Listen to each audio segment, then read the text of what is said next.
자, 안녕하세요. 반갑습니다. 6월 8일 주식 정리해드리는 주정남. 오늘도 시장 정리부터 먼저 시작해보도록 하겠습니다.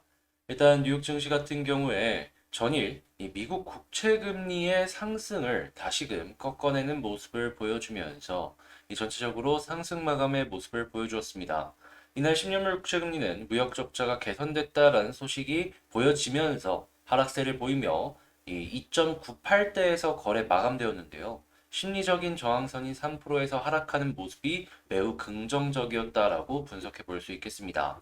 다만 여전히 인플레이션 우려 속 소매점인 타깃이 실적 전망을 하향 조정하는 등 경기 둔화 우려가 커지고 있다는 점은 매우 부담으로 작용이 되고 있는데 지금 올해 2분기 영업이익률이 5.3%에서 2% 안팎으로 빠질 것이다라고 전망이 되고 있거든요. 뭐 여러 가지 요인들이 있고 그리고 여러 가지 이유들이 있겠지만 결론적으로 이런 소매점들의 실적이 빠진다라는 건 이 실질적으로 경기와도 연동이 많이 되기 때문에 이러한 부분들은 향후에 나올 여러 가지 지표들과 연결해서 보면 좋을 것 같네요. 국제유가는 WTI 기준 119.41달러 플러스 0.77% 상승 마감하면서 120달러 부근까지 다시 올라가는 모습을 보여주었고 채권은 혼조에 달러는 혼조, 금은 상승 마감하였습니다. 자, 그러면 뉴스들을 하나씩 보도록 하겠습니다. 일단은 먼저 이 4월 달 무역 적자 871억 달러, 역대 최고치보다 감소하였다. 요 뉴스를 우선적으로 볼 수가 있는데 자, 요거는 일단 미국만의 이야기고 유럽이나 다른 인플레이션에 큰 영향을 주는 국가들 역시도 하나씩 봐야 될 것이다라고 우선적으로 말씀을 드릴 수가 있겠습니다. 자, 그리고 무역 적자가 꺾인다라고 하더라도 인플레이션은 여전히 굉장히 높은 수준이다라는 걸 이 옐런 재무장관을 통해서 이제 확인을 할 수가 있겠는데 연준 위원들 역시 이러한 부분들을 제대로 생각을 하면서 금리를 조절을 하려는 모습을 보여주겠죠. 하다 보니 금리 인상의 이 흐름이 크게 꺾일 일은 없을 것 같다라고 우선적으로 볼 수 있겠습니다. 자, 다만 그렇게 금리 인상을 계속 하다 보니 이 성장률 자체가 계속해서 이제 꺾일 것이다라는 의견들이 상당히 많은데 경기 침체가 미국 쪽에서 오게 된다면 이 전 세계적인 영향이 상당히 클 수밖에 없기 때문에 이러한 거 솔직하게 얘기해서 나쁘죠. 예, 나쁜 내용들이 어디까지 연결이 될지 하나씩 보면 좋겠습니다. 자, 그리고 미국 재무부가 러시아 기존 채권 매입도 금지를 하는 굉장히 강수를 뒀습니다. 러시아를 더욱더 궁지로 몰겠다라는 것인데 이게 잘 하면은 러시아 쪽에서 무언가 액션이 나올 수도 있을 것 같다라고 생각이 들게 만들고 있거든요. 그리고 이 채권뿐만 아니라 지금 미국 같은 경우에는 러시아가 약탈한 이 곡물을 사지 말라라고 이 여러 가지 국가들의 압박을 넣는 모습까지도 보여주고 있습니다. 그리고 당연히 이 원유 같은 경우에는 계속해서 올라갈 수밖에 없는 그러한 모습이 보여지고 있죠. 이전에 뭐 150에서 175불까지 갈 수 있다라는 월가의 유명 인사의 발언이 있었던 걸 생각을 해본다면 어떻게 보면 지금 가격은 이제 시작일 수도 있을 것 같다라고 볼 수 있을 것 같습니다. 자, 그리고 이 식량 같은 경우에는 이게 잘 생각을 해봐야 되는 게 원래 우크라이나 쪽에서 이 밀 수출이나 이러한 부분에 대해서 많이 받아갔던 곡물 생산이 조금 힘든 국가들이 많았습니다. 오죽하면은 이 미국이나 이런 나라에서 그런 나라들 이제 식량난을 조금 피해가게 해주려고 인도 쪽에 이야기를 해서 좀 식량을 수출해달라라고 했는데 이 문제가 생겼죠. 인도가 원래 그 나라가 밀 사용량, 그러니까 소비량도 굉장히 많은 국가예요. 근데 이제 폭염이 너무 심해지다 보니까 밀 생산이 급감을 할 것이다라고 이야기가 나온 겁니다. 그러니까 어떻게 보면 인도도 계속해서 밀 팔다가 어느 순간 딱 보니까 잘못하면은 우리 국민들이 굶겠는데 이러한 모습이 보여지게 된 것이죠. 근데 그런 나라가 그 정도라고 하면은 중동 같은 나라는 어떻겠습니까? 난리 나는 거예요. 근데도 불구하고 우크라이나 이 러시아 약탈한 곡물 사지 말라라고 압박을 하고 있다라는 겁니다. 그러니까 이제 국제 파워 게임을 조금 더 이제 세게 가겠다라는 의미로 해석을 해볼 수가 있을 것 같은데 얘네가 모르고 이렇게 하는 게 아닐 거 아니에요. 자, 이게 어떤 식으로 연결이 될지 이 곡물 쪽 같은 경우에 당연히 가격이 더 오를 것 같은데 이런 거 감안하시면서 살펴보시면 좋겠습니다. 자, 그 다음으로 이 세계은행 같은 경우에는 당연히 이렇게 물가가 오르다 보면은 스태그플레이션에 대한 얘기가 안 나올 수가 없죠. 글로벌 성장률이 꺾이는 모습을 보여주는 가운데 계속해서 스태그플레이션에 대한 위험 경고가 쌓이고 있는 걸 확인을 할 수가 있습니다.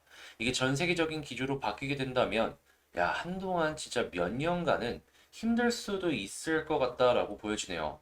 한국은 이걸 좀 잘 조절을 했으면 좋겠다라고 생각이 드는데 자, 이 지금 전기세부터 시작해서 물가를 본격적으로 언제부터 올릴 수 있을지 하나씩 그것과 연동해서 보면 좋을 것 같습니다. 자, 그리고 전경련, 작년 K배터리 전기차 점유율이 하락했다라고 얘기합니다. 중국과 독일이 부상하고 있다라고 하는데 이게 초기 점유가 되게 저는 중요하다라고 생각을 하거든요. 근데 이제 사이즈가 커졌다라고 하더라도 이 배터리 쪽에서의 점유율 하락은 조금 아쉽지 않았나. 예, 그래서 한국 기업들이 이 배터리 점유율을 다시금 회복을 시켜줄 수 있을지를 집중해서 보면 좋을 것 같습니다. 자, 결국에는 나중에 시장이 커졌을 때 그 점유율만큼 크게 성장하면서 먹는 거니까요. 자, 그 다음으로 이제 수소법 개정안이 조만간 공포가 될 것이다라고 합니다. 수산업 생태계가 조성되는데 타격을 받을 것이다라고 이야기를 하고 있는데, 예, 아무래도 뭐 그린 수소부터 시작해서 뭐 여러 가지 이야기들이 나올 거예요. 블루 수소도 나올 거고, 그리고 이제 수소법 관련해서는 뭐 수소차도 있겠지만 수소 연료전지 쪽도 있을 거 아니에요? 이 나눠서 조금 봐야 될 필요가 있어 보이는데, 뭐 이제 공통적으로 생각을 해볼 수 있는 건 제가 봤을 때 이쪽 생태계 자체가 돈이 좀 많이 될 수 있을 것이다. 라는 거 말씀을 드릴 수가 있을 것 같습니다. 자, 그리고 지금 어떻게 보면은 인플레이션에 가장 큰 영향을 주는 이 물류가 굉장히 조금 큰 타격을 입을 것이다라는 모습을 보여주고 있습니다. 지금 화물연대가 총파업에 들어서면서 전국의 물류가 마비가 되었다라고 해요. 이 미국 보시면 아시겠지만 물류가 막혀갖고 이 인플레이션이 좀 높아진 것도 없지 않아 있었잖아요. 근데 이걸 한국에서도 또 한다라는 겁니다. 특히나 이 타이어 같은 이런 회사들 같은 경우에는 이전에 배가 없어갖고 공장을 스탑했던 적도 있었거든요. 야, 그러면 당연히 기업의 실적은 떨어질 수밖에 없겠죠. 그러한 모습이 이렇게 보여지고 있다 생각을 할 수가 있는 것이기에 이러한 부분은 단순하게 이 화물 연대로 인한 물류 이야기뿐만 아니라 인플레이션까지도 큰 영향을 줄 수밖에 없는 굉장히 큰 악재다라고 이야기를 할 수가 있는 겁니다. 당연히 이로 인해서 이게 길어지게 된다면 한국의 몇몇 기업들 같은 경우에는 실적이 굉장히 큰 흐름으로 변동을 칠 수밖에 없겠죠. 자, 그리고 저가 항공사에 대한 이 니즈가 점점 커지고 있다라는 걸 확인을 할 수가 있는데 이게 어디까지 지금 이게 올라올 수 있을지는 모르겠지만 이게 해외 이야기거든요. 한국에도 영향을 줄 수 있으니까 이런 것들 한국 쪽에 어떤 영향을 줄지 감안하시면서 보시면 좋을 것 같습니다.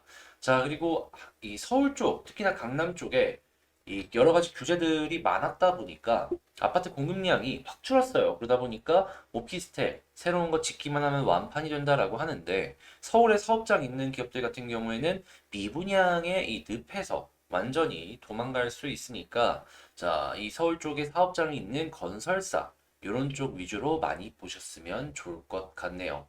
자, 이렇게 시장 정리 한번 싹 해봤는데 방금 말씀드린 내용들 같은 경우에는 이렇게 텔레그램 이 방에서 우선적으로 안내를 도와드리고 있으니까 요거 먼저 보고 싶다라고 생각하시는 분들은 들어오셔가지고 여기에서 이 어려운 시장 같이 해결해 나가셨으면 좋을 것 같고요. 자, 그러면 본 영상 시작하도록 하겠습니다. 자, 제가 이번에 가지고 온 종목은 이 카카오페이를 가지고 왔습니다. 현재 카카오페이 같은 경우에 이 아무래도 알리페이의 블록들 문제 때문에 쭉 빠지는 모습들이 보여졌죠. 자, 이거 지금 이 위치에서 어떤 걸 보면 좋을지 하나씩 살펴보도록 하겠습니다. 일단 먼저 나와 있는 뉴스들을 조금 보자면 8만 원대까지 폭락한 카카오페이 이대주주의 블록딜 매각 영향이다라고 이야기를 하고 있는데 현재 내용을 조금 보자면 이 대략 한 주당 할인율 8.5에서 11.8% 수준으로 500만 주에 대해서 기간 블록딜의 매각 예측을 어제 시작을 했다라고 합니다. 근데 이제 수요 예측이 조금 안 좋았는지 매각 할인율 11.8%로 결정이 돼가지고 굉장히 할인된 가격으로 이 카카오페이가 매각이 되었는데요. 이는 이제 알리바바가 현금을 조금 필요로 했는지 조금 급하게 진행이 되었다라는 그러한 분석이 있다라는 거. 이것도 확인을 할 수가 있겠습니다. 자, 그래서 갖고 있는 물량의 5,100만 주 중에 500만 주가 팔린 것이기 때문에 나머지 물량 4,600만 주 정도를 알리페이가 들고 있다라는 걸 확인을 할 수가 있는데요. 이제 아무래도 걱정이 되기는 하죠. 이 순차적으로 계속해서 알리페이가 카카오페이의 지분을 매각하려는 것이 아니냐라는 부분에 있어서. 그런데 이제 매각을 할 거면은 조금 더 많이 하려고 하지 않았을까? 블록 딜을 여러 번 굳이 나눠서 할 필요는 없지 않았을까라고 말씀을 드리며, 지금 이번에 팔린 물량 같은 경우에는 보호 예수가 들어갈 예정이다라고 하니까 이번 사태 이후에 약간 시장이 안정이 되는 모습을 보여주게 된다면 그렇게까지 큰 걱정을 할 필요는 없어 보이지 않을까라고 말씀을 드릴 수가 있을 것 같습니다. 자, 그리고 최근에 카카오페이가 많이 빠지기도 했잖아요. 그러다 보니까 이제 막 뭐 새로운 사업들 계속 하려는 모습 계속 보여주고 있는데, 여기서 답하는 건 아까워할 수도 있겠다라는 부분 역시 기대를 하면서 볼 수 있을 것 같습니다. 자, 그러면 일단 카카오페이가 확실하게 이용자 숫자는 많이 끌어모은 상황 속에서 곧 있으면 이 보험 쪽도 출범을 하고, 그리고 다양한 사업들, 특히나 마이데이터가 이제 한국에서 이 정부의 승인 하에 사업이 확장이 되고 있어갖고 카카오페이가 확실하게 이 부분은 굉장히 큰 수혜를 입을 수 있을 것이다라고 기대할 수 있겠는데, 자, 지금은 가장 중요한 거, 이렇게 빠졌는데도 불구하고 수급이 어떤 식으로 진행이 될지, 그리고 그 수급으로 인해서 가격이 안정이 될지 위주로 하나씩 보시면 되겠습니다. 단순하게 매각 이슈 나온 것 때문에 이렇게 빠졌다라고 보시면 될 것 같아요. 완벽하게 회사가 뭐 무너져 갖고 떨어지거나 그런 건 절대 아니다라는 것이죠. 다만 약간의 변수가 있다면 향후에 금리 인상이 계속 진행이 될 것이고, 이런 부분은 시장의 유동성의 감소로 연결이 돼가지고 성장주가 떨어지는 모습을 보여줄 텐데, 지금 카카오페이 같은 경우에는 완벽한 성장주잖아요. 그래서 이러한 흐름 때문에 계단식에 한 번 더 떨어지는 그림은 나올 수도 있다. 나올 수도 있다라는 거 감안하시면서, 만약에 투자하셨다면 FOMC를 주요로 이렇게 보시면서 전략을 짜시면 된다. 이렇게 말씀드리도록 하겠습니다. 자, 그러면 현재 수급을 좀 보자면요. 현재 수급 같은 경우에는 일단 외국인은 많이 팔았어요. 예, 기관들도 이 연기금을 제외하면 좀 많이 파는 모습을 보여줬는데, 일단 연기금이 계속해서 받쳐주는 모습을 보여주고 있거든요. 이게 계속해서 쌓여주는 모습을 보여준다라고 한다면 가격 안정에 충분히 큰 도움이 될 것이다라는 걸 생각을 해볼 수가 있겠습니다. 자, 그러니까 연기금 매수 계속 이어진다라고 한다면 조금 마음 편안하게 보면 될 것 같고, 만약에 지금 이렇게 매도세 강한 기관들에서도 매도를 좀 멈춰주는 모습을 보여주게 된다면 이것 역시 조금 더 편안하게 볼 수 있겠습니다. 자, 그리고 오늘 같은 경우에는 공매도도 분명히 많이 들어왔을 거예요. 그에 따른 쇼커브링 역시 이 나오는 자리가 어디에 있는지에 따라서 다르겠지만 현재 부분에서 나와주게 된다면, 잘하면 이렇게 쌍바닥 역시도 기대가 가능할 것이다라고 볼 수 있겠네요. 자, 그러면 현재 위치에서 전략을 어떻게 짜보면 좋냐? 일단 지지라인은 요 부분이죠. 이전의 저점. 여기를 지켜준다면 조금 편안하게 보고 있겠다. 이렇게 보고 있다가 만약에 요 음봉 있죠? 여기를 딱 뚫어준다? 라고 하면 요만큼 갭이 생겼잖아요? 요만큼 올라가는 걸 우선적으로 생각을 하고 여기만 뚫어주게 된다면 61선까지는 추가적으로 조금 더 올라가는 거 기대 가능할 것 같습니다. 하지만 61선 부근이 약간 마의벽 느낌이기 때문에 여기 부근, 만약에 60일선을 못 뚫어주게 된다면 한 번 더 떨어지고, 만약에 뚫어주게 된다면 매물대 여기까지는 갈 수 있을 것 같네요. 자, 그러면 방금 말씀드린 내용들을 가지고 총정리를 해보자면 일단 1번, 현재는 뭐 사업상의 뭐 악재나 이런 것 때문에 매각이 된 게 아니라 알리페이의 상황 때문에 걔네가 조금 돈이 급해가지고 매도를 서둘러서 한 거니까 사업 영역에 대한 의심은 하지 말자. 자, 그리고 두 번째 같은 경우에는 현재 연기금이 계속 사고 있는데 이들이 매수를 계속 연결을 해주고 추가적으로 다른 기관들 역시 매수세로 바뀌어주는 모습을 보여주게 된다면, 그게 현 부근에서 나와주게 된다면 쌍바닥 이후에 올라갈 수 있으니까 요거는 기대해보자. 자, 그리고 세 번째 같은 경우에는 올라가는 모습을 보여줬을 때 이 61선이 저항의 역할을 해줄 수 있는데, 만약에 뚫어주게 된다면 그 다음 매물대까지, 그게 아니라면은 다시 한번 눌렸다가 가는 그런 흐름을 생각해 보는데, 21선 지지해준다? 그러면 추가적으로 더 많이 갈 수 있다. 이렇게 말씀을 드리면서 카카오페이 마치도록 하겠습니다. 자, 정리를 한번 싹 해봤는데 도움이 되었다라고 생각을 하신다면 구독과 좋아요 한 번씩 눌러주시고요. 전 다음에 더 좋은 영상으로 다시 찾아뵙겠다 말씀드리며 이상 주식 정리해드리는 주정남이었습니다. 감사합니다.